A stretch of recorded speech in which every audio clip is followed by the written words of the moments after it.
the macro state of play right now has a lot of things that are making at least some oil traders feel like oil will trade heavy to the downside. What exactly, in your mind, is the most overriding macro tailwind or headwind for the market?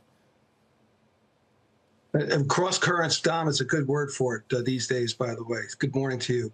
I think the most important thing right now for this market, I hate to say it, I hate to cop out on the answer, but it's twofold. We're watching very closely the economic situation in China, because that's obviously the demand side of this equation. They continue to try mightily to support their economy and spark growth. It's just not happening. And then what you just talked about in terms of the OPEC plus contingent, they seem intent on going along now a path of steady monthly production increases. That's only going to add to the relative oversupply. We're pretty finely balanced these days. That is signaling to the market more supply, easier conditions, and it's making the case in the market for lower prices. So it's really a 1-2 punch in that regard right now.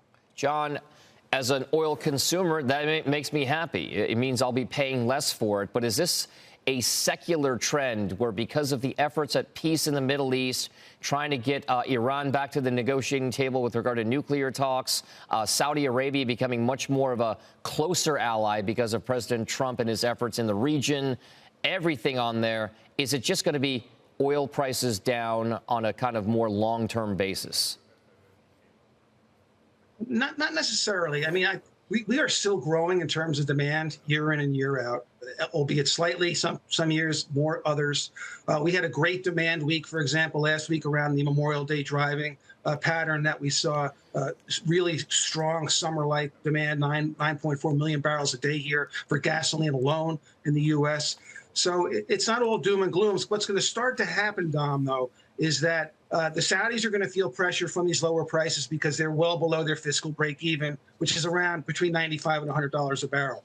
The other problem we're going to start to have is that U.S. shale producers, who have really made the big difference here and have buffeted consumers from much higher prices, I can tell you, are going to start to also buckle a bit. And, you know, you'll hear about capital expenses already being cut. We could see a lower production profile for the U.S. in 26. And even though it sounds far away at this point, for the futures markets that I deal in, that kind of signaling starts to seep its way in. And actually, I think it's one of the reasons why we haven't been able to get much below $60 a barrel, despite all these bearish inputs, such as China, a potential deal with Iran, and even these overtures and rapprochement with Russia.